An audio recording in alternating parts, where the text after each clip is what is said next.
Bonjour à tous, nous poursuivons avec la troisième Mishnah du 7e Pérec. Nous sommes toujours à propos du Korban Toda. Le Korban Toda, nous avons vu qu'il y a un sacrifice, un Korban qui est fait en tant que Shlamim, c'est Toda, mais il y avait aussi des pains qui accompagnaient ce sacrifice, et nous avons vu dans les Mishnayot précédentes les 40 pains que nous apportons pour le Korban Toda.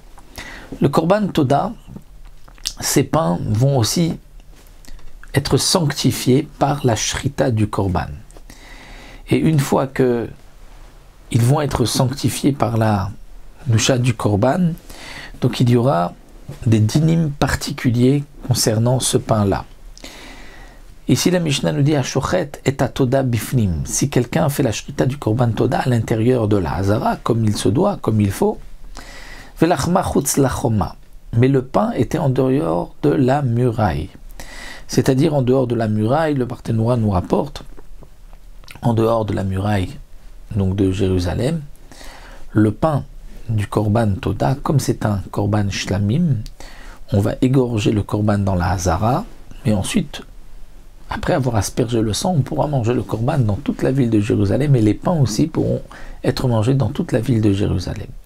Maintenant, si le pain se trouvait en dehors de la ville, ou en dehors, d'après une explication de l'Agma, de la Choma de Bet Pagi, comme le rapporte ici le Barthénois, ou Bet Bagi, comme disait le Rambam. C'est un endroit proche du Harabaït, mais il était en dehors de la Choma du Harabaït.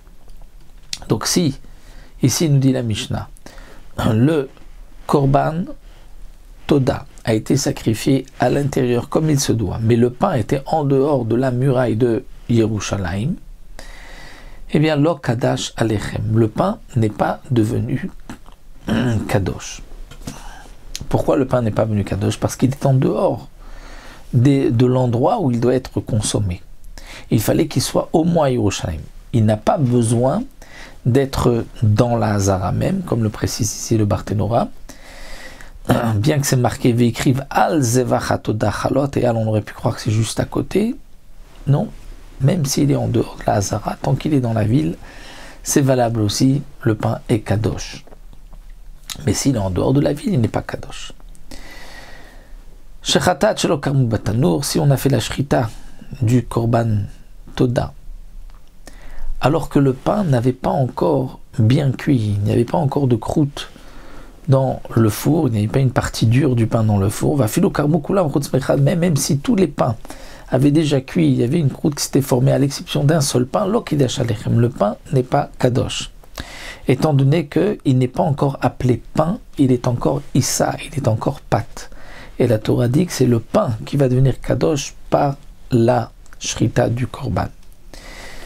Maintenant, shechata chutzizman ave chutzim koma. On a fait la shrita du korban Toda, mais au moment où on a fait la shrita, on a pensé asperger le sang ou manger le korban après le temps limité par la Torah, où on a pensé manger le korban en dehors de l'endroit décidé par la Torah, eh bien malgré tout kadash alechem, le pain sera kadosh. Le pain sera kadosh parce qu'il a un psoul bakodesh, c'est-à-dire que le psoul du korban est parce qu'il est arrivé dans la Hazara. Mais si shachata v'limtset trefa, on a égorgé le korban Toda, il s'avère que la bête est trefa. On a vu que les poumons étaient percés. Là, c'est un psoul qui est donc avant la shrita, lo kidash alechem, le pain ne sera pas kadosh. Shechata v'nimtzet balatmo, dans le cas où on a fait la shrita du korban, il s'avère ensuite qu'il y a un défaut. Et c'est un défaut, puisqu'il y a une marloquette ici entre Rabbi Eliezer et les Chachamim. Rabbi Eliezer me dit kadash, Chachamim disent lo kadash.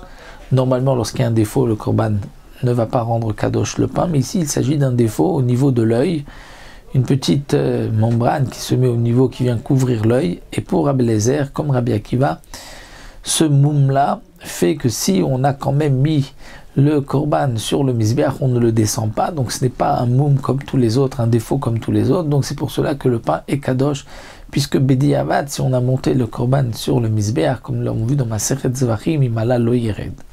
Chachamim disent non, le pain n'est pas kadosh. Maintenant, shechata shelo lishma, on a égorgé le korban Toda shelo lishma, on a pensé à un autre korban.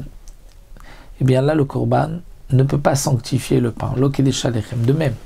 Vechen el milouim, le korban de milouim, c'est-à-dire le haïl qu'on a porté au moment de l'inauguration du Mishkan.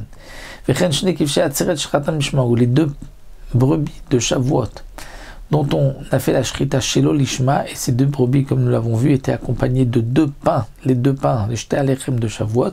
Lo kedesh alechem, le pain n'est pas kadosh, étant donné que, comme nous avons vu, c'est lié avec la shrita du korban. Donc ici, la Mishnah nous a enseigné le digne du pain, qui doit être kadosh, et il y a donc une certaine kedusha qui va rendre ensuite le korban. Lorsque ce pain-là est kadosh, donc il y a des dynimes particuliers dans le temps de consommation, dans l'interdiction de le sortir, en dehors de la Choma de Yerushalayim. Et donc cette kedusha se fait par la shrita du korban, et lorsque la shrita n'est pas tout à fait cachère, comme nous l'avons vu, donc ça dépend. Dans certains cas, ce sera kadosh, dans d'autres, ce ne sera pas kadosh. De même, nous avons vu qu'il faut que le pain soit dans la hazara et qu'il soit déjà cuit, sinon il n'est pas kadosh au moment de la shrita.